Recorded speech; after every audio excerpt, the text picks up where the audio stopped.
kita rindu sosok B.J. Habibie. B.J. Habibie adalah presiden ketiga yang diakui, tapi beliau dilengsarkan karena kejujurannya. Beliau dilengsarkan karena beliau berjuang untuk bagaimana tidak ada korupsi. B.J. Habibie adalah orang soleh yang kita tahu dalam sejarah, orang hebat, diakui di dunia walaupun di Indonesia disepelekan. Apa yang beliau lakukan walaupun beliau sudah tiada, meninggal dunia? Indah kisahnya, dan saya pun terinspirasi dengan beliau yang hebat ini. Beliau orang kampung dari Makassar, Parepare,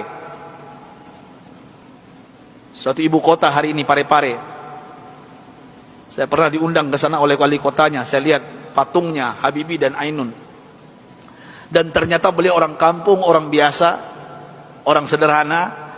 Allah berikan kecerdasan di otaknya. Kenapa kita merindukan sosok pemimpin pejabat seperti beliau, yang tidak durhaka kepada orang tuanya, memuliakan orang tuanya, tidak pencitraan belaka.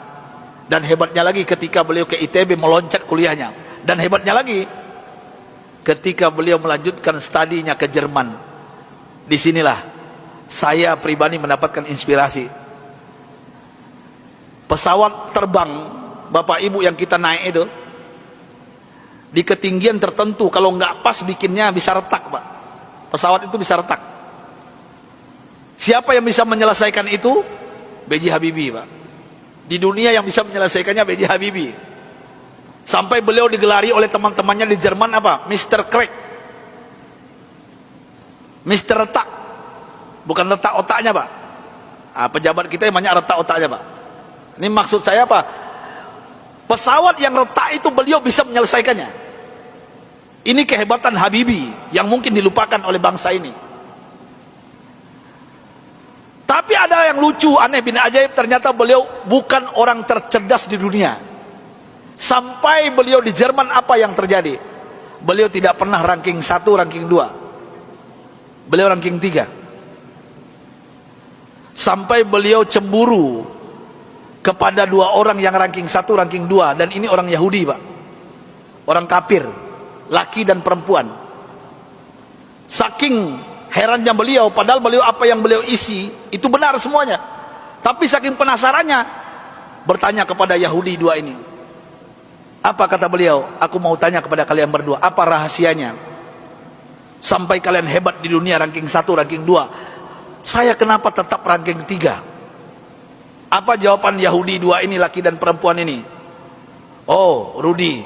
Beliau dipanggil Rudi, bukan Habibie. Ya, Baharudin Yusuf Habibie. Rudi, this is our secret. Ini rahasia kami, nggak mungkin kami kasih tahu. Besok beliau tanya lagi, apa rahasianya? Besok tanya lagi. Berhari-hari beliau bertanya. Akhirnya bosan Yahudi 2 ini. Sampai Yahudi ini mengatakan, Bapak Ibu, rahasianya. Come here, Rudi.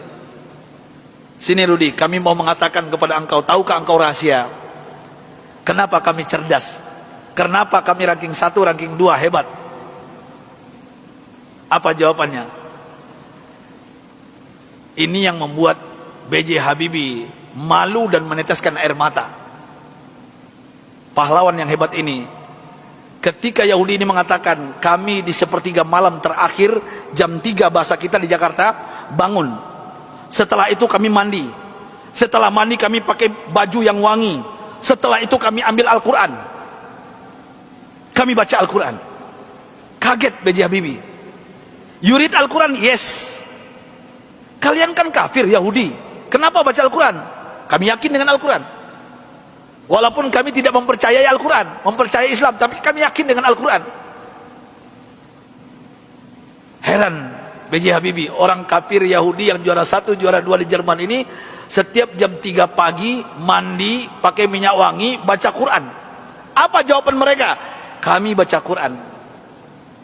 Tahukah engkau Rudi, setelah kami baca Al-Quran, saraf kami ini rileks, otak kami cerdas, metabolisme tubuh kami dahsyat, imun. Nah ini bapak-bapak, ibu-ibu yang takut dengan corona, ini bukan saya yang ngomong, ini orang kafir yang ngomong ini. Ya. Imunitas kami naik tinggi. Kenapa? Al-Quran. Al-Quran kami baca. Sampai B.J. Habibie nggak yakin, nggak percaya. Apa kata Yahudi berdua ini Bapak Ibu? Kalau kalian nggak yakin, silakan. Surah apa? Kami baca. Ternyata Yahudi berdua ini hafal Quran, Pak. Apa saat itu jawaban B.J. Habibie? Thank you very much, my brother, my sister. Beliau pulang ke kosannya, ke kontrakannya. Sampai di kosan, di kontrakan, beliau sujud menangis. Rasanya tertampar wajah beliau, malu beliau, padahal beliau beragama Islam, orang kafir. Jam 3 bangun, mandi, baca Quran. Mulai saat itu bapak-bapak dan ibu-ibu, saya ingin berbicara pahlawan satu ini, orang hebat ini. Mulai saat itu mendengarkan rahasia dari Yahudi yang dua ini, apa yang beliau lakukan? Jam 3 pagi beliau bangun, beliau mandi, beliau pakai baju yang rapi, beliau pakai wangi-wangian, beliau sholat tahajud 8 rakaat, witir 3:11 setiap hari. Setelah itu beliau baca Al-Quran sampai menjelang subuh.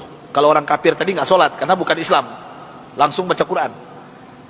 Dan apa yang terjadi keajaiban, Bapak Ibu yang dimuliakan Allah Subhanahu wa taala, Allahu Akbar. Keajaiban ini terjadi. Semenjak itu, setelah itu, B.J. Habibie berubah menjadi ranking 1. Yahudi yang 2 tadi turun ke bawah. Dan orang Yahudi berdua ini menyesal memberikan rahasia kepada B.J. Habibie. Artinya apa? Kalau ingin merdeka kita di Indonesia, jangan tinggalkan Al-Quran. Kalau ingin sukses anak-anak kita, bapak, ibu, cucu kita, sampaikan kepada mereka Al-Quran adalah obatnya.